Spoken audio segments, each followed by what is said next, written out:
This call is now being recorded. This call is now taking notes.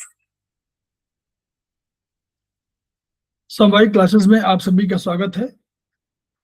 हमारे बीच में ये शरद केरल से उपस्थित हुए हैं, जो हमारे समवायी फाउंडेशन के प्रमोटर भी हैं और हमारी आज की फैकल्टी भी हैं। उनका स्वागत है। हमारे बीच में मंजीत कौर जायसवाल जी उपस्थित हैं, उनका स्वागत है। वो सीनियर थेरेपिस्ट हैं और काफ़ी उनको नॉलेज है, लेकिन फिर भी उन्होंने फर्स्ट सेमेस्टर ज्वाइन किया है, उनका स्वागत है। हम लोग समवायी फाउंडेशन के सदस्य हैं और हम लोग एक्यूप्रेशर शोध प्रशिक्षण एवं उपचार संस्थान प्रयागराज से संबद्ध हैं। वहाँ की मनीषी ब्रह्मलीन एमपी खेमकर सर की हम ऋणी हैं, जिनकी वजह से संस्थान को यह शोहरत मिली हुई है और हमारी इस एक्यूप्रेशर विधा को इतनी ख्याति और इतनी उन्नति प्राप्त हुई है। खेमकर सर का कुछ एक मोटो है, सब कुछ सपने हैं उनके। वो सपने क्या है, वो मोटो क्या है? Each one reach one, each one treat one, each one teach one. इसी को आपके माध्यम से जन जन जागरण अभियान के तहत सारे संसार में फैलाने का हमारा सपना है और हमें विश्वास है कि ये विधा जो अपेक्षाकृत कम खर्चीली है, उसका लाभ आपको ही नहीं मिलेगा, आपके घर परिवार, पास पड़ोस, इष्ट मित्र, बंधु बांधवों को ही नहीं मिलेगा, समस्त पीड़ित मानवता को मिलेगा। इसी विचार के साथ हम लोग आज के क्लास की शुरुआत करने जा रहे हैं। तो हम लोग आज चर्चा कर रहे हैं, ये सेमेस्टर 1 की है। सेमेस्टर 1 की हमारी क्लासेस पहले हो चुकी हैं, लेकिन सेमेस्टर 1 में हमारे कुछ स्टूडेंट्स बाद में आए हैं और उनके लाभार्थ या उनको नॉलेज अच्छी हो, इसके लिए हम लोगों ने सेमेस्टर 1 को फिर दोबारा से रजिस्ट्रेट किया है और शुरुआत कर रहे हैं उसको। तो आज पहली क्लास है उसकी। तो पुनः ये शरद का स्वागत है और मैं शेयर कर दे रहा हूँ। आज होम्योस्टेसिस पर चर्चा होगी, जो बेसिक ऑफ ह्यूमन बॉडी का चैप्टर है। तो जैसा कि हम लोग जान रहे हैं कि हमारे जो एस्पस है उसमें 3 चीजों पर चर्चा होती है, 3 विषयों पर। एक है basic of human body, BHB कहलाती है। दूसरी है चाइनीज एक्यूप्रेशर, जिसको हम लोग ट्रेडिशनल चाइनीज मेडिसिन बोलते हैं, तो वो TCM कहलाती है। और तीसरा है आयुर्वेदिक एक्यूप्रेशर। तो तीनों पर हम लोग चर्चा करेंगे और तीनों विषय अलग अलग हैं। तो इसीलिए पहले हम जो वो है वो BHB, basic of human body पर चर्चा करने के लिए व्हाट इज एक्यूपंक्चर, इस पर चर्चा हो नहीं, व्हाट इज होम्योस्टेसिस, होम्योस्टेसिस क्या है, इस पर चर्चा हो रही है। तो शेयर हो रहा है? यस सर, शेयर हो रहा है। जब वो PDF मेरे पास डाउनलोडेड है, जैसा भी आप बताएं। ठीक। तो आज जो सबसे पहले गुड इवनिंग सभी को। तो जो पहला चैप्टर है होम्योस्टेसिस पे है, ठीक है। ये बहुत इंपॉर्टेंट है, सबसे बेसिक, ठीक है, बेसिक लेवल पे है। तो हम जो होम्योस्टेसिस है उसको हम 2 लेवल पे सीखेंगे आज, ठीक है। तो पहला है आपका जो बॉडी सिस्टम्स लेवल पे, एंड दूसरा है फिर आपको सेलुलर लेवल पे, सेल्स के लेवल पे होम्योस्टेसिस, ठीक है। तो पहले हम थोड़ा जान लेते हैं क्या होता है होम्योस्टेसिस। तो अगर हम बॉडी के कंसेप्ट में समझें तो पहले हम वो उसको समझ लेते हैं, वर्ड क्या है होम्योस्टेसिस। होम्यो, ठीक है, स्टेसिस, स्टेसिस होता है बैलेंस और होम्यो होता है आपका सिमिलर, ठीक है। तो बेसिकली इसमें क्या होता है, बॉडी पहले क्या देखती है कि हमारी उसको बेसिकली क्या करना है, जो इंटरनल एनवायरनमेंट है हमारे बॉडी का और एक्सटर्नल एनवायरनमेंट, उसके बीच में एक बैलेंस रखना है, ठीक है। तो इस बैलेंस को मेंटेन रखना है कि बाहर चाहे कुछ भी हो, बट जो इंटरनल जो हमारी बॉडी है उसमें वो सही से काम करती रहे। जब बाहर कुछ भी हो रहा हो बट जो हमारी बॉडी है वो सही से काम करती रहे, वो हेल्दी रहे। तो मेन पर्पस वही है होम्योस्टेसिस का, ठीक है। तो उसमें क्या है, एक बैलेंस तक पहुंचना है और उस बैलेंस को हमें मेंटेन रखना है। चाहे बाहर कुछ भी हो जाए तो हमें उस बैलेंस को पहले मेंटेन करना है, मतलब उस बैलेंस तक पहुंचना है एंड उस बैलेंस को मेंटेन करना है। तो वो होता है बेसिकली होम्योस्टेसिस में, ठीक है। तो इसमें क्या होता है, जैसे हम जानते हैं आगे, जैसे आप पढ़ोगे धीरे धीरे BHB में आगे हम पढ़ेंगे, तो बॉडी क्या है, एक कलेक्शन ऑफ सिस्टम है, मतलब बहुत सारे सिस्टम से हमारी बॉडी बनी है। फॉर एग्जाम्पल नर्वस सिस्टम हो गया, आपका सर्कुलेटरी हो गया, ठीक है, आपका इंडोक्राइन सिस्टम हो गया। तो बहुत सारे सिस्टम है, इन सब के बीच में ना एक बैलेंस है। अगर ये बैलेंस नहीं होगा ना तो आपकी बॉडी क्या हो जाती है, सही से काम नहीं करेगी, बीमारी होने के चांसेस हो जाते हैं, ठीक है। तो होम्योस्टेसिस पे क्या, जो मेन कंसेप्ट है होम्योस्टेसिस का वो है कि जो आपका इंटरनल बैलेंस है उसको मेंटेन रखना जब आपका एक्सटर्नल सिचुएशन अगर कुछ भी हो, बट इंटरनल जो है हमारी कंडीशन उसको बैलेंस में रखना है, ठीक है इसको।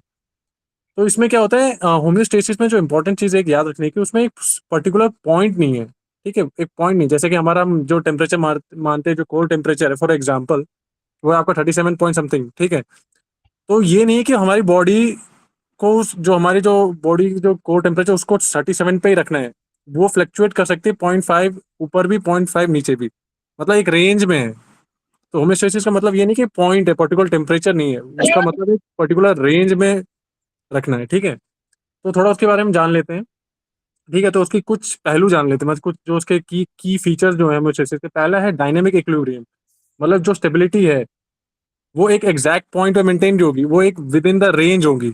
लाइक आप फॉर एग्जांपल देखते हैं ब्लड प्रेशर का जो रेंज है वो एक रेंज है, ठीक है, जिसके बीच में उसको हम हेल्दी मानते हैं ब्लड प्रेशर को। आपका पीएच हो गया, वो भी एक रेंज है, एक पॉइंट नहीं है बट एक रेंज है, उसके बीच में है कि वो हेल्दी रेंज है पीएच की। ब्लड प्रेशर का हो गया, टेम्परेचर का भी ऐसे ही है, ठीक है। तो पहला जो उसकी खासियत क्या है, it should be a dynamic equilibrium, ठीक है। दूसरा है फीडबैक मैकेनिज्म, जो बहुत इंपॉर्टेंट है, ठीक है, उसके बारे में पढ़ेंगे कि बॉडी खुद ही रेगुलेट करती है, कहीं और से नहीं, बॉडी खुद ही रेगुलेट कर रही है। बाहर कुछ होगा उसके हिसाब से बॉडी खुद अपने आप को रेगुलेट करेगी। अपना बॉडी का टेम्परेचर हो गया, ब्लड का पीएच हो गया, ठीक है, वाटर का वॉल्यूम हो गया, इन सबको मेंटेन करेगी। तो दूसरी चीज जो खासियत है वो है फीडबैक मैकेनिज्म, ठीक है। एंड तीसरा है इसके कंपोनेंट्स। अभी जो फिर ये आपका होम्योस्टेसिस के कंपोनेंट है वो हम देखेंगे पहले। तो पहले हम देख लेते हैं, दो तरीके से होम्योस्टेसिस हैपन होता है, ठीक है। जो प्रोसेस है वो हैपन होता है दो तरीके से। पहला है आपका एक नेगेटिव फीडबैक, एक है आपका पॉजिटिव फीडबैक, ठीक है। तो पहला है नेगेटिव। नेगेटिव मतलब वैसे उस सेंस में नहीं है, नेगेटिव मतलब कि इसमें क्या होता है, फॉर एग्जांपल मैं आपको लेता हूँ कि लाइक आप बाहर निकले, अभी गर्मी, जैसे गर्मी होने वाली है, ठीक है, तो बाहर का टेम्परेचर 42 मान लीजिए, बट हमारा कोर टेम्परेचर कितना है, 37 पे, ठीक है। तो आप जैसे बाहर निकले तो आप बॉडी, डिग्री सेंटीग्रेड सेंटीग्रेड बोल दो जैसे ताकि उनको कंफ्यूजन नहीं हो। मैं पता ये कर 40 या 42 डिग्री सेंटीग्रेड, ठीक है, टेम्परेचर बाहर है। तो पहले हम ठीक है, तो बॉडी क्या करना है, बॉडी को कोर टेम्परेचर कितना रखना है, 37 पे रखना है, ठीक है, मेंटेन रखना है, दैट इज होम्योस्टेसिस।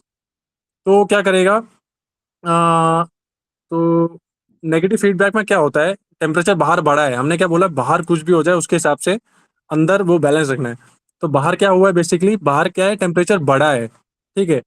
अब हमें क्या करना है, बॉडी को उसके हिसाब से मेंटेन रखना है। तो हम क्या करेंगे, बाहर टेम्परेचर बढ़ा है तो हम क्या करेंगे, बॉडी को कूल करना है, ठीक है। तो जो बाहर क्या हो रहा है, टेम्परेचर बढ़ा है, बट हम क्या कर रहे हैं, उसको ठंडा करने की सोच रहे हैं, तो उसके अपोजिट, तो वो है आपका नेगेटिव फीडबैक, मतलब उसके अपोजिट जाएगा, जो बाहर हो रहा है उसके अपोजिट होगा। अगर बाहर कम हो रहा है तो अंदर बढ़ेगा, बाहर अगर बढ़ रहा है तो अंदर कम होगा। तो उसमें क्या करता है, ठीक है, तो वो हो गया नेगेटिव फीडबैक। उसका एग्जांपल मैं आपको दूंगा जब हम कंपोनेंट को जानेंगे। दूसरा आपका पॉजिटिव फीडबैक। पॉजिटिव फीडबैक में क्या होता है कि जो मतलब कुछ भी प्रोसेस हो रहा है उसको, जो भी इंटरनली प्रोसेस होंगे वो उस प्रोसेस को सपोर्ट करेंगे। मतलब इसमें क्या होता है, उल्टा हो रहा था, अगर बाहर जब बढ़ रहा है तो अंदर वो क्या करेगा, वो उसको कम करने की सोचेगा, अगर बाहर कम है तो अंदर बढ़ाने की सोचेगा। बट पॉजिटिव फीडबैक में क्या होता है, जो भी होगा प्रोसेस उसको सपोर्ट करेगा। फॉर एग्जाम्पल आपका जैसे कभी आपको कट लगता है, ब्लड को क्लोटिंग जो होती है, बेसिकली अब कट लगता है तो उसको वो सील करने के लिए उसको, तो वो जब तक वो क्लोटिंग वो प्रोसेस चलता रहेगा जब तक वो सील ना हो जाए। Like for example labour delivery, जब बच्चा पैदा होता है तो उसमें जो जो सर्विक्स है उसका जो एक्सपैंड वो होता है, ठीक है, जो साइज बड़ा होता है वो, कि बच्चा इजीली निकल जाए, तो वो एक प्रोसेस है, उसमें पॉजिटिव फीडबैक आता है। बट जो होते हैं जो नेचुरली है, जो ज़्यादातर जो प्रोसेस है होम्योस्टेटिक होम्योस्टेटिक जो प्रोसेसेस है उसमें नेगेटिव फीडबैक ही यूज होता है। पॉजिटिव फीडबैक बहुत कम चीज़ों में। फॉर एग्जाम्पल पॉजिटिव फीडबैक होता है आपका labour delivery, blood clotting and immune responses and inflammation. जैसे कि कहीं आपको इंजरी हो गया, इन्फेक्शन हो गया, तो बॉडी क्या है, उस एरिया को इन्फ्लेमेशन, उस एरिया में इन्फ्लेमेशन हो जाती है, तो काइंड लाइक वो एक स्पॉटलाइट है, मतलब कि हाँ वहाँ पे है, बॉडी में कुछ दिक्कत है, तो वो क्या करता है, बॉडी वहाँ पे इम्यून सेल को भेजती है। तो लाइक वो आप मान सकते हैं एज अ पॉजिटिव फीडबैक का, ठीक है। तो अब हमने देखा दो टाइप के फीडबैक हैं जिसके उस पे ये पूरा होम्योस्टेसिस जो प्रोसेस है वो डिपेंड है। अब इसके हम चार कंपोनेंट देख लेते हैं, ये बहुत इंपॉर्टेंट है, ठीक है। पहला है आपका स्टिमुलस। स्टिमुलस होना जरूरी है, ठीक है, मतलब चेंज, एनवायरनमेंट में कुछ चेंज हुआ है उसके बेसिस में ये पूरा प्रोसेस होता है। तो पहला क्या इंपॉर्टेंट है, आपका स्टिमुलस।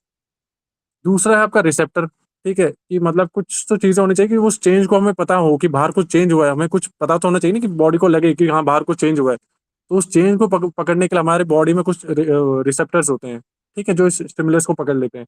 लाइक फॉर एग्जांपल आपकी बॉडी में लाइक आपको कोई छूता है तो आपके उसमें लगे हुए लाइक वो लगे रहते हैं कि आपको महसूस होता है कि आप कुछ किसी ने छुआ है, दैट्स अ सेंसर, रिसेप्टर मान सकते हैं, ठीक है, कुछ भी। लाइक आपको कभी वो लगती है लाइक गर्म आपको छूते हो तो एकदम से हाथ हाथ हटा लेते हो, तो दीज आर मतलब एक, ठीक है, रिसेप्टर्स हैं काइंड ऑफ। थर्ड है आपका कंट्रोल सेंटर, मतलब कंट्रोल सेंटर बेसिकली हाइपोथैलेमस होता है कि आप आगे बढ़ेंगे, आपको पता नहीं तो बीएच में आगे बढ़ेंगे, हाइपोथैलेमस होता है जो ब्रेन का पार्ट है। सबसे इंपॉर्टेंट मेन चीज वही है। चौथा है आपका इफेक्टर, ठीक है। इफेक्टर कुछ भी हो सकता है, मतलब लाइक पहला हुआ स्टिमुलस, ठीक है, उसको रिसीव किया, वहां से सिग्नल वहां तक पहुंचाया, ब्रेन तक पहुंचाया, देन ब्रेन क्या करेगा, उसको प्रोसेस करके भेजेगा कि आप क्या करना है, तो वो भेजेगा इफेक्टर में, ठीक है। इफेक्टर कुछ भी हो सकता है, आपके सेल्स हो सकते हैं, आपके ग्लैंड्स हो सकते हैं, आपके मसल्स हो सकते हैं। तो फॉर एक जैसे मैंने पहले बताया था नेगेटिव फीडबैक में, जब आपका जैसे आप बाहर गए, आपको गर्मी लगी, तो क्या होने लग जाता है, पसीना छूटता है। पसीना क्यों छूटता है, कि ताकि बॉडी जो है वो ठंडी ठंडा होने लग जाए, ठीक है ना, पसीने के थ्रू। कि जब पसीना बाहर निकलेगा तो उसमें से जब गर्म हवाएं उसको वो करेंगी, एवापोरेट करेंगी, तो उसकी वजह से जो होगा आपकी बॉडी में कूलिंग इफेक्ट होगा। सो उसमें क्या जो इफेक्टर क्या हो जाएगा आपका, इफेक्टर हो जाएगा आपका स्वेट ग्लैंड्स, ठीक है। तो इफेक्टर आपका स्वेट ग्लैंड हो गया। स्टिमुलस आपका जो बाहर का जो टेम्परेचर है वो आपका स्टिमुलस हो गया, बॉडी को रिसेप्ट किया, बॉडी में थर्मल वो एसेंस वो लगे रहते हैं, ठीक है। उन्होंने रिसेप्टर थर्मल रिसेप्टर ने उसको वो किया, देन कंट्रोल सेंटर हाइपोथैलेमस ने स्वेट ग्लैंड को बोला कि स्वेट को रिलीज करें। तो ये पूरा प्रोसेस है, इसके थ्रू क्या होता है, होम्योस्टेसिस होता है, ठीक है। This is homeostasis. तो उसमें हमने क्या क्या पढ़ा अभी, होम्योस्टेसिस के बारे में पढ़ा कि क्या होता है होम्योस्टेसिस, उसमें जो मैकेनिज्म है, पॉजिटिव एंड नेगेटिव फीडबैक, उसको पढ़ा। एंड देन हमने पढ़ा कंपोनेंट के बारे में, जो 4 कंपोनेंट है, stimulus, receptor, control centre, effector, ठीक है।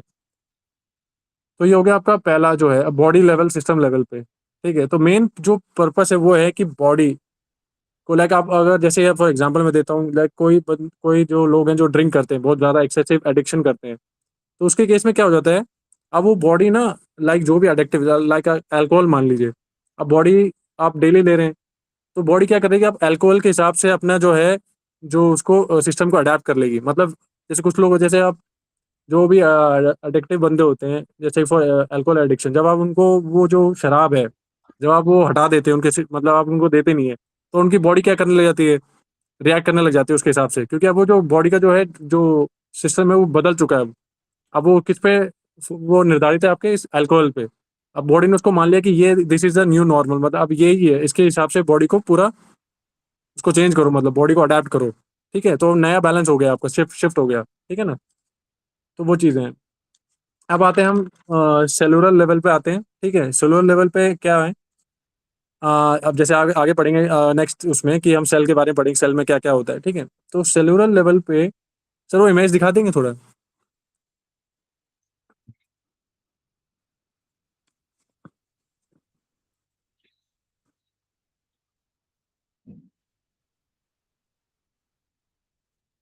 और आगे यस सर।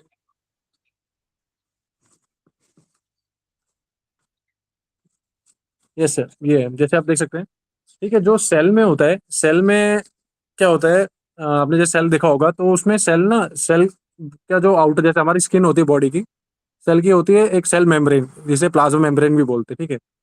अब ये जो सेल में क्या बोलता है, होम्योस्टेसिस मेंटेन करने के लिए जो सब्सटेंसेस होते हैं वो आपके कुछ भी हो सकते हैं, लाइक ग्लूकोज हो गया, आपका वाटर हो गया, न्यूट्रिएंट्स हो गए, ठीक है।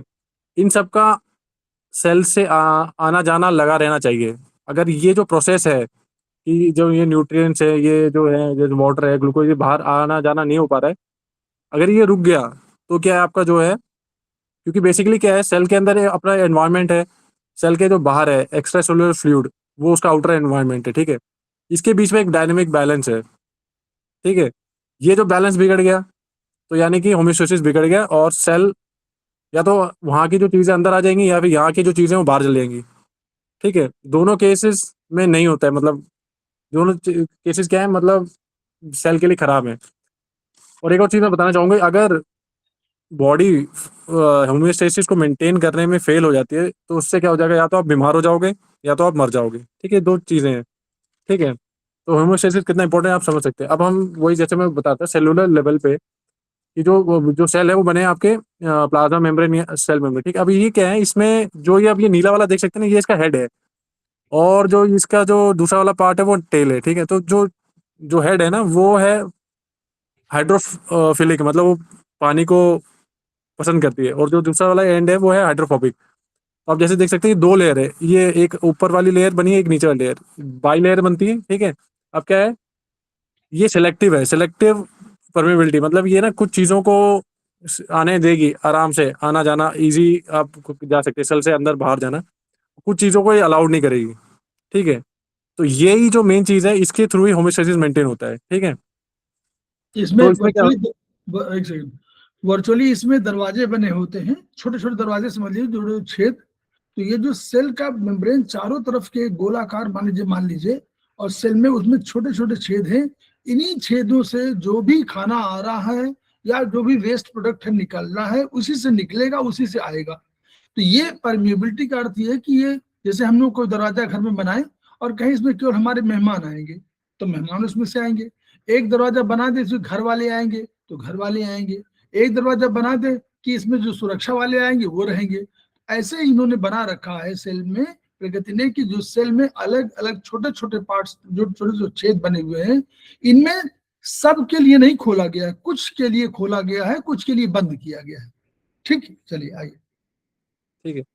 अब क्या होता है, जो जैसे मैंने बोला कि अगर इस सेल में से जो भी है न्यूट्रिएंट्स या हो गया आपका वाटर हो गया, इनका जो ट्रांसपोर्ट अंदर बाहर नहीं हो पाया तो सेल खत्म हो जाएगा। तो अभी जो मूवमेंट है ना, ये दो तरीके से होती है, ठीक है। एक पैसिव मूवमेंट है, एक एक्टिव मूवमेंट है। पैसिव मतलब कंसंट्रेशन, मतलब कोई चीज़ है, फॉर एग्जांपल मान लेते हैं कि कुछ चीज़ कोई एलिमेंट मान लेते हैं ए है, वो सेल के अंदर कम है, वो बाहर ज़्यादा है, ठीक है। तो नेचुरली क्या होता है, जो भी हमारी चीज़ है, जैसे टेम्परेचर होता है, कोई भी हीट होती है, कुछ भी, मतलब वो फ्लो करती है, जैसे कोई भी चीज़ फ्लो करती है ना, मतलब high pressure to low pressure हो गया, जो हाई जो टेम्परेचर जो टू, जो फिजिक्स के सिद्धांतों के अनुरूप अपने आप ट्रेवल कर सकती है, अपने आप मूव कर सकती है, उसमें ऊर्जा नहीं खर्च होती है, उसको पैसिव बोलते हैं। जिसमें हमारी शरीर की ऊर्जा जो खर्च होती है, उसको हम लोग एक्टिव बोलते हैं। एक्टिव ट्रांसपोर्ट बोलते हैं। नेचुरल जो होता है वो पैसिव वाला ही होता है, मतलब जिसमें हाई टू लोअर जाता है, तो उसमें हमें एनर्जी खर्च करने की जरूरत नहीं है, इजीली हो जाता है, वो नेचुरल है। बट कुछ जगह पे क्या होता है, हमें ना एनर्जी लगानी पड़ती है, मतलब कि मान लीजिए अगर हमें एक चीज़ को, जो कंसंट्रेशन जहाँ उसकी लो वो कम है, वहाँ से ज़्यादा, मान लीजिए सेल के अंदर वो चीज़ कम है, सेल के बाहर वो चीज़ ज़्यादा है, तो अब हमें इसको सेल से अंदर से बाहर भेजने में हमें एक्टिव, मतलब एनर्जी लगानी पड़ी, एटीपी बेसिकली वो ये दे रखे हैं, ठीक है। तो लाइक एटीपी जो है, ये आप समझ लीजिए कि करेंसी है। किसकी करेंसी है? ये ऊर्जा की करेंसी है। ऊर्जा की करेंसी। एटीपी, एटीपी अणु के रूप में सुरक्षित रहती है। वो जो हम लोग बनाते हैं, हम लोग बाद में पढ़ेंगे कि कहाँ बनता है। तो शरीर बनाता है ग्लूकोज से और ऑक्सीजन से, इनसे मिला करके एक ऊर्जा बनाता है। वो ऊर्जा ही हमारे शरीर में काम करती है, उसी के माध्यम से हम काम करते हैं। ठीक। ठीक है, तो उसको जो प्रोसेस बोलते हैं, जब हायर से लोअर जाती है, उसको हम बोलते हैं डिफ्यूजन, ठीक है। तो एक होता है सिंपल डिफ्यूजन, मतलब इजिली, लाइक ऑक्सीजन और कार्बन डाइऑक्साइड को निकालना सेल से, या सेल से अंदर लाना, वो सिंपली हो जाता है, ठीक है, पैसिव में।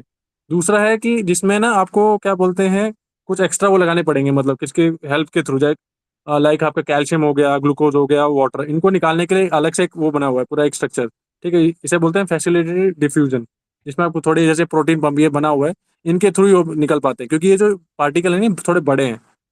तो ये हो गया आपके पैसिव। एक्टिव वाले में क्या है, जैसे हम सर ने बताया कि उसमें एनर्जी खर्च होगी, ठीक है। अब वो बहुत इंपॉर्टेंट है, उसमें सिर्फ दो पंप है, वैसे है बुक में, इंपॉर्टेंट है, आपके लिए आगे काम आएगा। तो दो दो पंप है, आपका सोडियम पोटेशियम पंप है, एक आपका कैल्शियम पंप, ठीक है। ये दो पंप है इंपॉर्टेंट सेल में, जिसके थ्रू आप क्या करते हैं, सोडियम और पोटेशियम, आप समझते हैं कि कितना इंपॉर्टेंट है, क्योंकि जो आपके नर्व सिग्नल्स होते हैं, नर्वस सिस्टम में जो नर्व सिग्नल्स है, उनको अगर थ्रू आउट द बॉडी जाना है, इनको मतलब ये जो नर्व्स को भेजना है ना, तो ये सोडियम पोटेशियम पंप आपका बहुत इंपॉर्टेंट है। दूसरा आपका कैल्शियम पंप, जिसके थ्रू कैल्शियम आपके सेल से अंदर जाता है, बाहर आता है, तो वो भी आपका एक्टिव ट्रांसपोर्ट में आता है। उसमें भी आपके क्या बोलते हैं, कैल्शियम पंप जैसे बने हुए हैं, ऐसे लगे रहते हैं, मतलब उसके थ्रू ही आप कैल्शियम आधा मीन्स सेल से आना या बाहर जाता है, मतलब अंदर जाता है या बाहर जाता है, ठीक है। तो वो क्यों इंपॉर्टेंट है? जब आप मसल को कॉन्ट्रैक्ट करते हो, रिलैक्स करते हो, तब वो बहुत इंपॉर्टेंट है, कैल्शियम बहुत इंपॉर्टेंट है। तो ये है, तो हमने क्या देखा, दोनों लेवल पे हमने देखा, बॉडी लेवल पे भी एंड सेलुलर लेवल पे भी होम्योस्टेसिस कितना इंपॉर्टेंट है। क्योंकि होम्योस्टेसिस नहीं होगा ना, तो आपकी जो सेल है वो काम नहीं करेंगे, और आपकी बॉडी जो है वो सेल से ही बनी है, क्योंकि सेल से टिश्यू बनता है, टिश्यूज से फिर ऑर्गन्स बनते हैं, ठीक है। ऑर्गन्स फिर मिलके क्या बनाते हैं, बॉडी सिस्टम, जो भी आपके सर्कुलेटरी सिस्टम हो गया, नर्वस सिस्टम हो गया, ये सब बनते हैं उसी से ही। तो बेसिक लेवल पे जो है वो सेल पे है, और सेल में सेल किससे वर्क करता है, होम्योस्टेसिस की वजह से। अगर होम्योस्टेसिस नहीं है तो आपका जो सेल है वो काम सही से नहीं करेगा। तो सर इतना ही था, बाकी सर आप ऐड कर दीजिए सर एक्स्ट्रा। ठीक ठीक है, हिंदी वाला ऐड कर देते हैं, इनको थोड़ा सा उसमें किताब से पढ़ना होगा। ये किताब हमारे बीच में निशी थी, अभी ज्वाइन किए थे निशी चली गई ये क्या? किया था ये सर उन्होंने है? किया था सर, वो चलेंगे वो सर। अच्छा अच्छा। तो मंजीत कौर मैडम हैं, और निशी चली गई हैं, निशी भी स्टूडेंट है फर्स्ट सेमेस्टर की। तो हम वो बता दें बेसिक किताब ये किताब अगर जिसके पास हो वो देख लीजिएगा। देखिए, इसमें किताब में केवल बताने की ये कोशिश की गई है कि कोई भी, जैसे एक सेल, सब छोटा, अभी बताया शरद ने कि सेल सबसे छोटी इकाई है शरीर की। सेल, कई सेल मिलेंगे तो हमारा टिश्यू बना देंगे, कई टिश्यू मिल जाएंगे तो ऑर्गन बना देंगे, कई ऑर्गन मिल जाएंगे तो हमारा सिस्टम बना देंगे, और कई सिस्टम मिल जाएंगे तो शरीर बना देंगे। तो अब हम सेल की बात करें, अगर सेल होम्योस्टेसिस माने कोई सेल, सेल क्योंकि सबसे छोटी इकाई, तो सेल में अगर होम्योस्टेसिस है तो सब में है। तो कह रहे हैं कि सेल वो सारे काम करेगा जो हमारा शरीर करेगा। जो भी शरीर हमारा करता है पूरे, चाहे करोड़ों सेल वाले से हो, और जो छोटा सेल है वो भी ये सारे काम करेगा। क्या क्या काम, मेन क्या काम होते हैं? रेस्पिरेशन, सांस लेना, डाइजेशन, कोई खाना खा रहे हैं तो उसको पाचन, उत्सर्जन, कोई चीज अवशिष्ट है तो जो वेस्ट है उसको बाहर निकालना, रिप्रोडक्शन माने अपनी तरह का कोई और प्रोड्यूस करना, और सेंसिटिविटी यानी कोई चीज, कोई बाहर का कोई वातावरण हो उसके प्रति हमारे सेंसिटिविटी होती है, कि हम, कोई हमको मारे तो हम भी मारना चाहते हैं, कोई नाराज हो तो हम भी रिएक्ट करना चाहते हैं, कोई कोई हमको छू ले तो हम भी उसको, उसके प्रति संवेदनशील है और जान जाते हैं कोई टच कर रहा है। तो वही कह रहे हैं, कमी, ये एक्सपेरिमेंट किया गया था अमीबा से। तो अमीबा एक सेल का प्राणी था, तो उसमें जब कोई किया गया तो वो रहता था समुद्र में। तो समुद्र से ये जो सारे सिद्धांत देखे, सिद्धांत के कहाँ से समझ में आया, उन्होंने देखा कि अमीबा एक सेल का है, लेकिन समुद्री जल में रहता है, समुद्री जल में नमक भी है, यानी नमक का नमकीन पानी है, उसमें जीवित रह रहा था। उसको जैसे ही इन्होंने निकाला, और निकालने के बाद बिल्कुल स्वच्छ पानी में रख दिया, वैसे ही वो मरने लगा, यानी उसकी लाइफ कम हो गई। तो ये देखा गया कि ये क्या चीज है, तो वो इससे से सिद्धांत निकला, ये सिद्धांत कि सारे कि जो भी हमारे शरीर, जो भी हम वातावरण रहते हैं, उस वातावरण के आदि हैं। अगर उस वातावरण से हमको हटा लिया जाएगा तो हमारा जीवन नहीं है। ये कहां से आया? ये सिद्धांत आया था आयुर्वेद के सिद्धांत से, कि यावंतो ही लोके मूर्तिमंतो भाव विशेषा तावंत पुरुषे, और यावंत पुरुषे तावंतो लोके। इस कंसेप्ट की वजह से ये आया था। अब देखिए,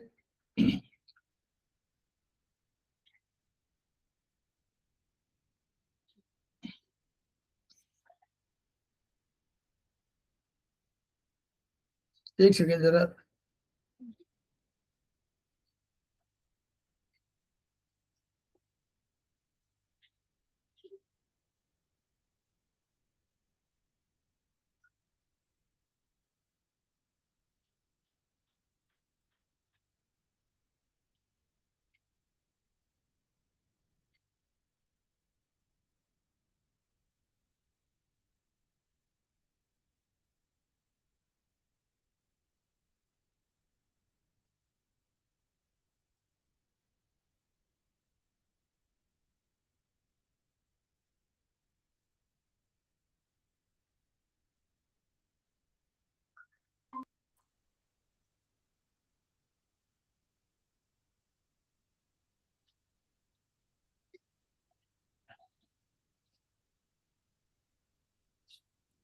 ये वहां से आया कि जो कुछ ब्रह्मांड में है वो हमारे शरीर में है। यानी ये सिद्धांत के अनुसार कि अगर हम अपने ब्रह्मांड के, हम जो भी हमें बना हुआ है, जिससे बना हुआ शरीर, वो ब्रह्मांड में, जैसे ब्रह्मांड बना वैसे हमारा बना है।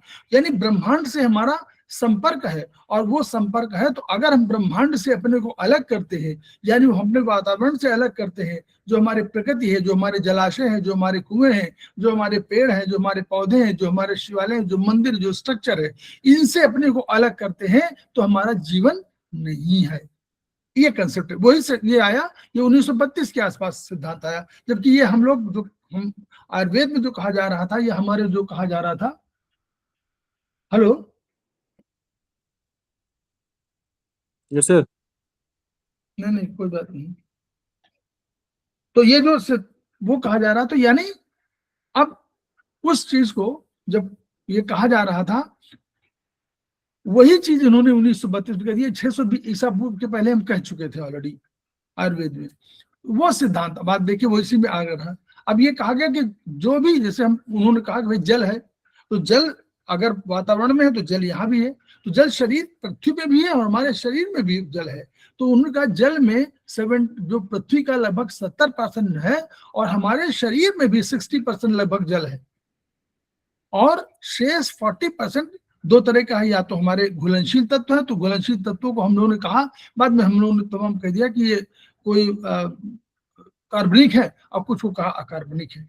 तो उसी को उन्होंने बताया कि अंदर का जो है जल में देखिए तो हर सेल है, एक छोटा सा सेल है, सेल के बाहर भी जल है और सेल के अंदर भी जल है। तो उन्होंने कहा कि जो अंदर जल है वो 40% है, जितना भी जल है उसका 40% अंदर है और 20% बाहर है। केवल जो 60% जल है तो उसमें 40% तो सेल के अंदर है और 20% बाहर है। ये रेशियो हमेशा आएगा। फिर उन्होंने कहा कि सारी चीजें जल में, जल की बात हम जब कर रहे हैं तो जल ना हो करके, निशी मैडम आ गई हैं, उनका स्वागत है। ठीक है, निशी मैडम का स्वागत है, अपना म्यूट कर लीजिए।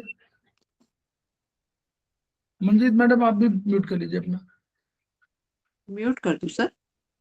अपना म्यूट कर लीजिए। ठीक हो गया। तो ये लोग समझ रहे हैं ना। तो ये जो जब जल की बात की जा रही है तो कह रहे हैं जल नहीं है। वास्तव में जल को तरल कहा, तरल इसलिए कहा क्योंकि देखा कि जल तो कहीं, जल में अगर कोई भी घुलनशील तत्व है, चाहे कोई केमिकल हो, चाहे कोई क्या कहते हैं साल्ट हो, तो वो साल्ट उसको जल नहीं, शुद्ध जल नहीं बनाता। तो उन्होंने इसीलिए तरल कहा कि बाहरी कोशिका में तरल है, अंदर शरीर के अंदर जो भी पिएंगे, जो जैसे अगर जल भी, शुद्ध जल भी पिए तो जैसे ही हो जाएगा तो मिनरल्स ऐड होने लगेंगे उसमें, और वो सारी चीजें आपका क्यों, सलाइवा ऐड होगा, कुछ फ्लूइड जो भी ऐड होगा, तो वो जल न होकर तरल है। तो तरल में फिर कहा तरल शरीर में क्यों है, क्या है? उनका कि कोई भी चीज, रक्त भी है, लिम्फ, लिम्फ जो है, लिम्फ है, रक्त है, सेरेब्रोस्पाइनल फ्लूइड जिससे ब्रेन हमारा, जिसमें ब्रेन तैरता रहता है, सेमिनल फ्लूइड है, जितने भी तरह के जो भी सिक्रेशन है, एंडोक्राइनल ग्लैंड है, वो उसमें पाचक जो ग्रंथियां श्राव निकालती, जो हमारी ग्लैंड से वो कुछ निकालती हैं, श्राव मतलब सिक्रेशंस निकालती हैं, तो भी सब तरल है। इवन कहा कि नाक से, जो नाक से निकालते हैं वो भी आपका जो है ये तरल है। और लेक्राइमल श्राव जो आंसू है वो सब है। यूबी मूत्र मतलब यूबी जो निकालती है, यूरिन, और साइनोवियल फ्लूइड जो हमारे घुटने उठने मौजूद होता है, उन सब में ये शामिल है। इन सब का मिलाकर परसेंटेज उन्होंने कहा कि दिस इज 60%, और जो अंदर है वो 40% है, और बाहर कोशिका के बाहर, जो सेल के बाहर, वो 20%। अब उन्होंने कहा कि आप ये जो कह रहे हैं कि आयुर्वेद में 5 तत्वों की बात कही गई है, उन्होंने कहा आकाश, वायु, अग्नि, जल, पृथ्वी, 5 कहा। तो उनका जैसे आयुर्वेद कह रहा 5 तत्व, वैसे ही वर्चुअली हमारा जो मॉडर्न साइंस है वो भी कह रही है। क्यों कह रही है? 62% तो हमारे उसमें 5 तत्व ऑक्सीजन के हैं, कार्बन 18% है, हाइड्रोजन 10% है, नाइट्रोजन 3% है, और मेटल 7% है। यानी इन्हीं से सबकी रचना, हमारे शरीर की रचना में ये सब, हर जगह आप जहां पढ़ेंगे कोई भी ऑर्गन, यही सब मिलेंगे आपको। कार्बन मिलेगा, ऑक्सीजन मिलेगी, नाइट्रोजन मिलेगी, मेटल मिलेगी, यही सब में है। तो उसी को उन्होंने रेशियो कहा कि अगर कार्बनिक की बात करें, जो हमारे 40% हमारा शरीर भार है ना, तो 30%, 33% कार्बनिक है और 7% अकार्बनिक है। कार्बनिक में क्या 3 केवल चीजें हैं, कार्बोहाइड्रेट, प्रोटीन, वसा और विटामिन। तो कार्बोहाइड्रेट उनका 12% है, सबसे अधिक वसा है, फैट 17% और प्रोटीन 4% है और कुछ विटामिन है। इधर जब अकार्बनिक की बात करें, जिसमें कार्बन तत्व तो नहीं है, उसमें पोटेशियम, जितने भी आप शामिल कर सकते हो सब शामिल, दिस इज दे आर 7%। उन्होंने कहा कि अकार्बनिक तत्व इतने अधिक है कि कोई भी संसार में, ब्रह्मांड की कोई भी चीजें आप शामिल कर लीजिए, वो सब आपके शरीर में मिल जाएगा, और इन सब के रूप में, ये उन्होंने कहा। अब यहां पर 3 चीजों की ओर चर्चा किया, ये साइंस के हिसाब से, जो क्वेश्चन के हिसाब से है। जैसे प्रोटीन, कहते हैं कि प्रोटीन क्या है, तो कहते हैं प्रोटीन से हमारा सेल बनता है, यानी जो बनावट होगी, जैसे ईंट से हमारा मकान बनता है, वैसे ईंट की तरह उनका प्रोटीन है, इससे हमारी सेल बनेगी। फैट भी उसमें खर्च होगा, लेकिन कहा कि कार्बोहाइड्रेट जलेगा। जैसे आपको ईंधन, अगर खाना बनाते हैं तो कहते हैं कार्बोहाइड्रेट, वैसे खाना बनाने जो ईंधन चाहिए, तो कार्बोहाइड्रेट वो हमारे लिए आवश्यक है। फिर वसा, हमने कहा, वसा को उन्होंने कहा कि वसा हमारा कार्बोहाइड्रेट की तरह ऊर्जा देगा, लेकिन ये जब कभी स्टोरेज के रूप में रखते हैं तो वो वसा होता है, फैट। यानी कार्बोहाइड्रेट वसा के रूप में अंत में कन्वर्ट हो जाता है, और अगर कभी आपको जरूरत पड़ेगी तो इसी वसा को आप निकालेंगे और खर्च करेंगे। जैसे हमारे यहाँ स्टोर होता है कि हमने देखा कि भाई एक दिन का हमारा खाना 4 किलो का है, तो हमने इकट्ठा 80 किलो परचेज कर लिया कि 20 दिन का हमारा गेहूं हो गया। तो ये गेहूं अगर हो गया, तो जब गेहूं हमारे पास है, तो उसी गेहूं से हम धीरे धीरे उसको पिसा करके खाना बनाएंगे। तो वैसे ही वसा है। वसा की एक और चीज, हमारे शरीर में कोई भी ऐसी चीज नहीं है कि बहुत अधिक रखने के लिए कोई स्टोरेज हो। छोटा मोटा थोड़ा बहुत स्टोरेज होते हैं, लेकिन जितनी स्टोरेज हमारे चाहिए उतना नहीं कि आप कुछ भी खाते जाइए, वो आपको रखना। तो उसमें क्या होगा कि अगर आप वसा करेंगे, वसा बहुत अधिक खाएंगे, कार्बोहाइड्रेट बहुत अधिक खाएंगे, तो या तो वो निकल जाएगा, और नहीं निकला तो वो वसा के रूप में कन्वर्ट हो जाएगा, फिर इतना मोटा हो जाएगा कि चमड़ी मोटी हो जाएगी। तो कहते हैं चमड़ी मोटी हो गई। फिर उससे वो वास्तव में पतला, क्यों? क्योंकि उनके पास वो इतनी मोटी हो गई कि, इसको बहुत अच्छा शब्द लिखा है कि ब्लैक मनी की तरह, जो आकस्मिक परिस्थितियों में काम आता है, या फिर काले धन की भांति लोगों के भंडार में ही बंद रहता है, ब्लैक मनी। इससे इतना बढ़िया एग्जाम्पल दिया, उससे हम लोग समझ सकते हैं। फिर उन्होंने कहा कि अकार्बनिक तत्व तो शरीर की क्रियाओं में खर्च नहीं होते, मतलब यानी जो अकार्बनिक है, ये जो आप काम करते हैं उसमें खर्च नहीं होते, लेकिन इनकी उपयोगिता कैसी है, ये क्यों उपयोगी है? ये उसी तरह है जैसे एक छोटा बच्चा एक घर में हो, वो 20 लोगों नचाता रहता है, यानी वो आपके पूरे घर को जीवंत बनाए रखता है। सारे, चाहे बच्चे हों चाहे बूढ़े हों, सब लोग जो है उसके पीछे, घोड़ा कोई बन रहा है, कोई वो बन रहा है, कोई गोद में ले रहा है, किसी को कह रहा है मुझे उछाल दो, कोई ये जीवंतता है, जो वाइटलिटी है, जो जिसकी जीवन में आवश्यकता होती है, वो अकार्बनिक तत्व है। अगर ये नहीं रहेंगे, ये कम हो जाएंगे, तो आपके जीवंत नहीं रहेगा, यानी आपको वाइटलिटी खोने लगेगी, आपको जो प्रसन्नचित्त रहते हैं वो आपको नहीं होगा। ठीक है, बहुत बढ़िया उन्होंने कहा। अब निशी मैडम समझ रही हैं? Nishi madam, you have joined? Student है आप ना? हेलो, ज्वाइन किया कि नहीं? कैसे केवल ऑन? 2 ही स्टूडेंट हमारे यहाँ, मंजीत कौर जायसवाल मैडम और निशी मैडम। ये आप ही लोगों के लिए क्लास चल रही है पूरी। तो यानी 2 चीजें और भी है, तत्व के 2 शाश्वत गुण हैं। कहते हैं कि साइंस कहती है कि तत्व अविनाशी है, कोई नष्ट नहीं कर सकता, केवल रूप बदल सकता है। मतलब आप रूप बदल सकते हैं, लेकिन नष्ट नहीं कर सकते। मॉडर्न साइंस हालांकि कुछ मानती है, जो रिसर्च हुई है, कि थोड़ा बहुत परिवर्तन हो सकता है, ठीक, लेकिन एनीवे हम लोग मानते हैं कि तत्व अविनाशी है, माने नष्ट नहीं हो सकते, इनका रूप बदल सकता है।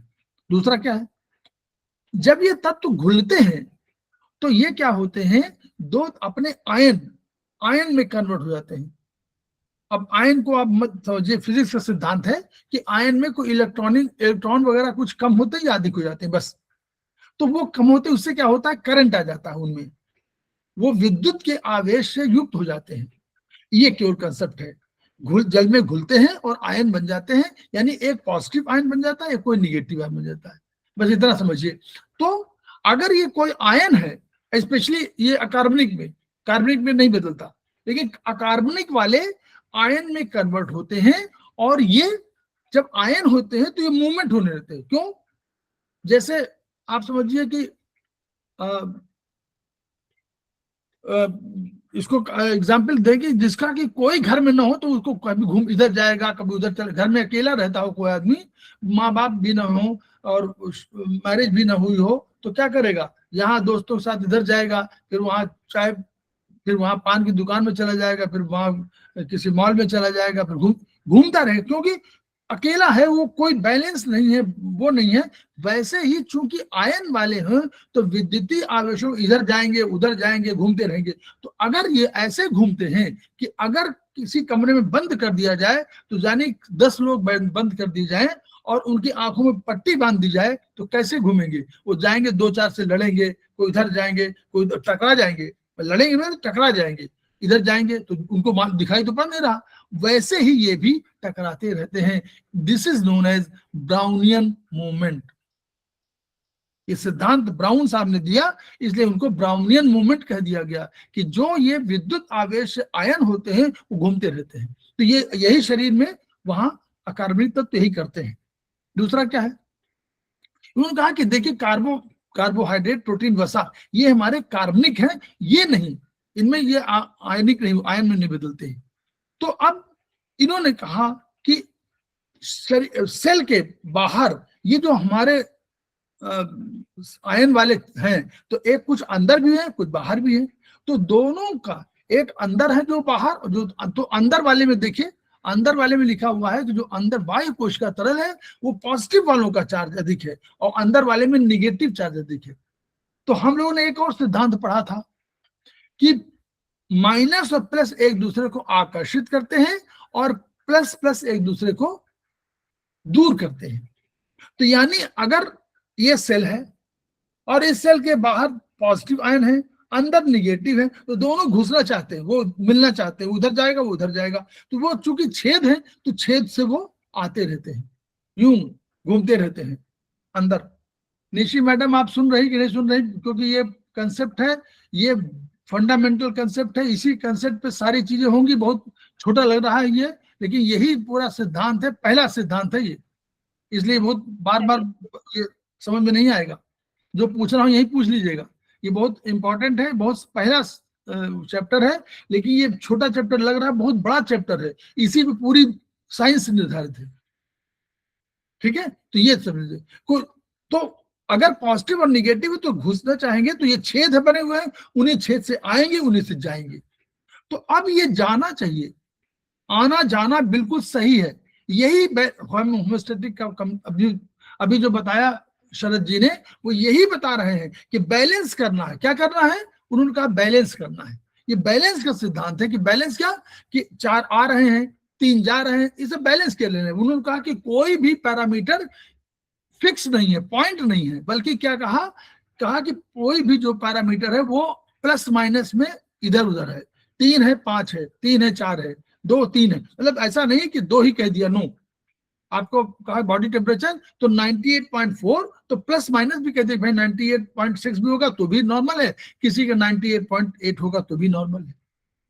ये तो एवरेज निकाला गया कि एवरेज ही है, लेकिन ऐसा नहीं कोई। उसी तरह बीपी भी सबका फिक्स है, फिक्स नहीं है, सबका अलग अलग है, और इसीलिए एक कॉमन आया।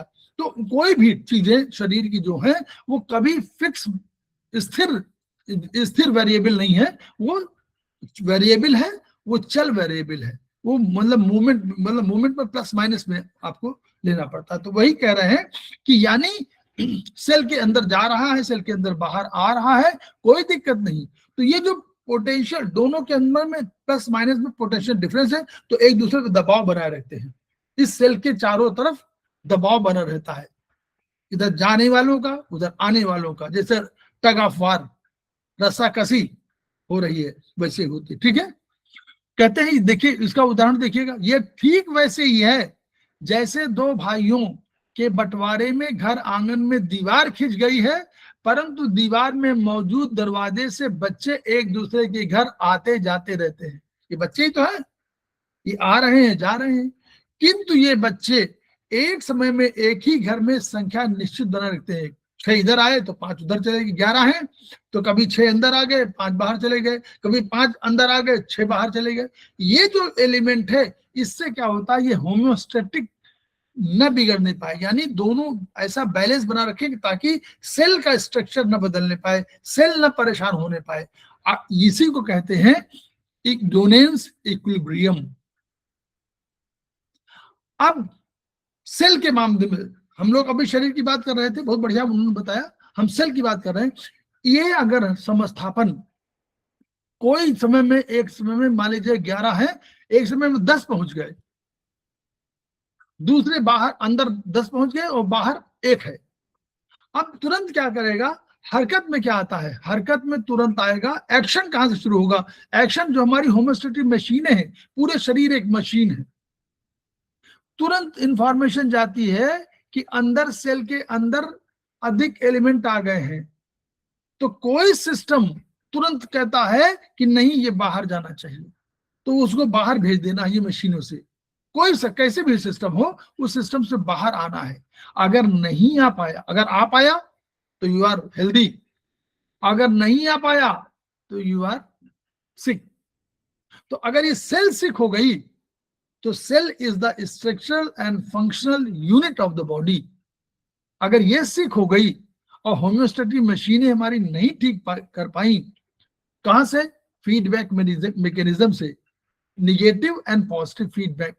फीडबैक क्या है, हम लोग ये वाला, अगर ये मशीनों से सामान्य स्तर पे लाई गई तो ये ठीक है, नहीं तो कोशिका अस्वस्थ हो गई है। अब इसको, इसी को हम आप थोड़ा सा, शरद ने कितना बढ़िया पूरा बताया, वो ये शरद ने बताया जो साइंस में आपको सीखना है। हम ये इसमें जो किताब में लिखा वो सरल भाषा में लिखा हुआ है, लेकिन केवल इतना नहीं है, 3 चीजों पर उन्होंने चर्चा किया। कोई बताना चाहेगा, निशी मैडम बताना चाहेंगी कोई? 3 चीजों की चर्चा किया, कौन से मशीन मैकेनिज्म? एक कहा उन्होंने कि पॉजिटिव फीडबैक, एक कहा निगेटिव फीडबैक मैकेनिज्म। ये फीडबैक क्या है, हमने कोई चीज कहा, हमने कहा कि भाई हम चाहते हैं कि ये पॉलिसी राशन, ये 100 किलो गेहूं सब जगह बढ़ जाए और 100 आदमी हैं और सबको 1-1 किलो मिल जाए। तो हमने बेचा, हमने बांटा, और हमने एक आदमी कह दिया कि भाई इसको बांट देना। अब बट तो उसने बताया कि सब बांट दिया हमने,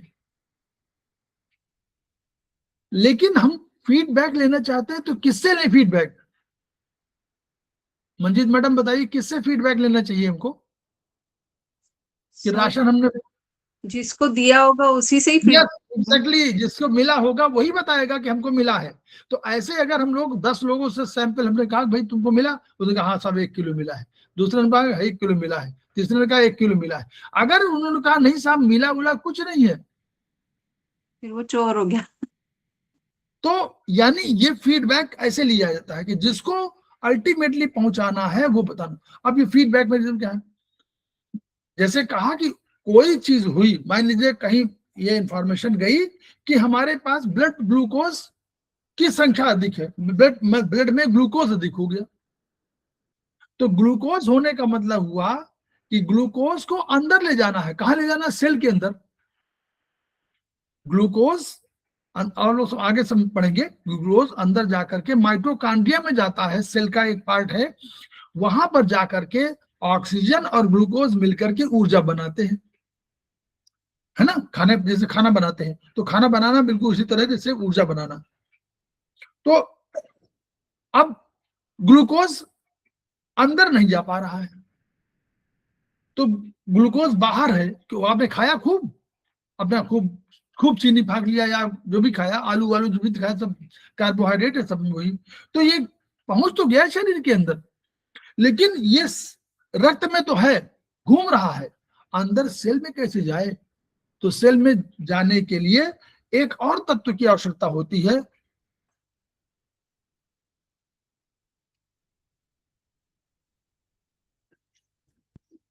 जिसको हम हार्मोन बोलते हैं। अब वो हार्मोन है इंसुलिन, वो हार्मोन है इंसुलिन। नोट कर लीजिए कहीं कहीं जिसको नोट करना हो, इंसुलिन है। इंसुलिन बनता है कहां पर? पैंक्रियाज में। अब इंसुलिन अगर मान लीजिए कम है, तो जब इंसुलिन आएगा, तो जो परमिबिलिटी शब्द का उल्लेख किया था शरद जी ने, परमिबिलिटी माने वो अनुमति देते कि आप, ये दरवाजा आपके लिए खुला, आप आइए। आप किसी कोई अतिथि बोल दे कि ये कल से हमारे घर में नहीं आएगा, तो आप दरवाजे बंद कर लेते हो कि ये कल से मेरे यहाँ आएगा नहीं।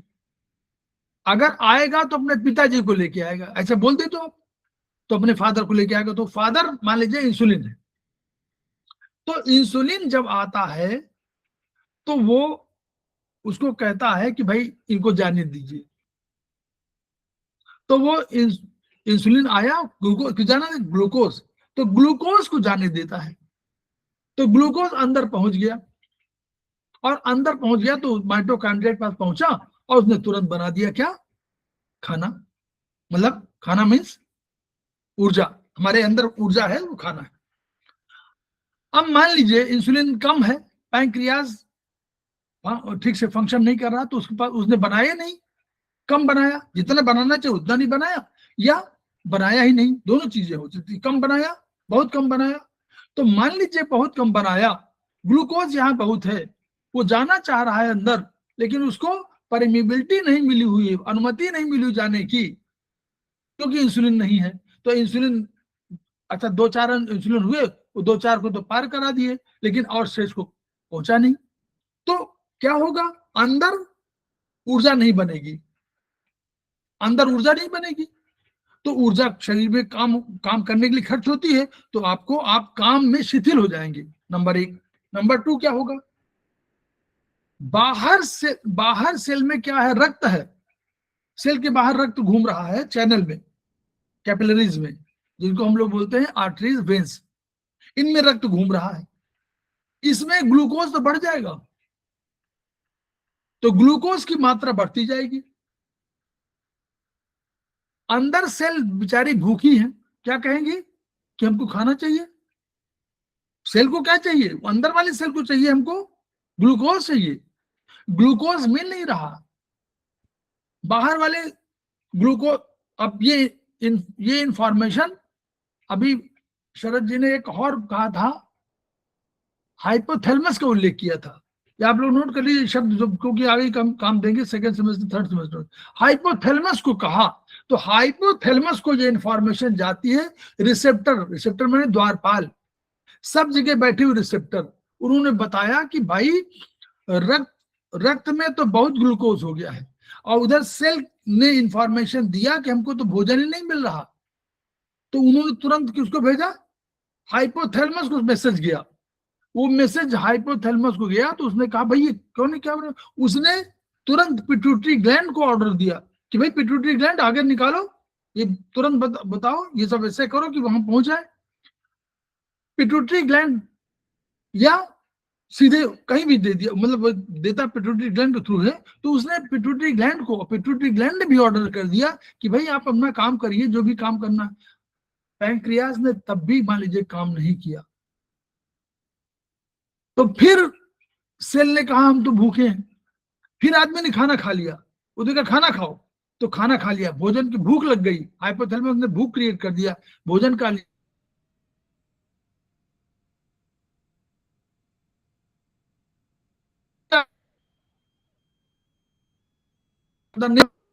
खाना खा लिया, भूख तब भी वही है, बाहर अंदर नहीं। बाहर ग्लूकोज का लेवल बढ़ता जा रहा है, यूरिन पास हो रहा है तो यूरिन में ग्लूकोज जा रहा है, रक्त के अंदर ग्लूकोज है, लेकिन अंदर सेल भूखी है, रो रही है, जो उनका दर्द होता है, आपको पेन होता है, वो सेल के रोने का पेन है।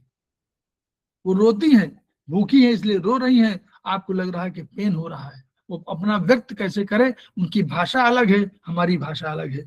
तो दिस इज द सिस्टम जैसे फंक्शन करता है। तो जो एक होता है, जैसे कहने शरद ने कहा कि जैसे आप कोई फीडबैक का चाहते हैं, तो एक आपका इंफॉर्मेशन है, वो ब्रेन को जाता है।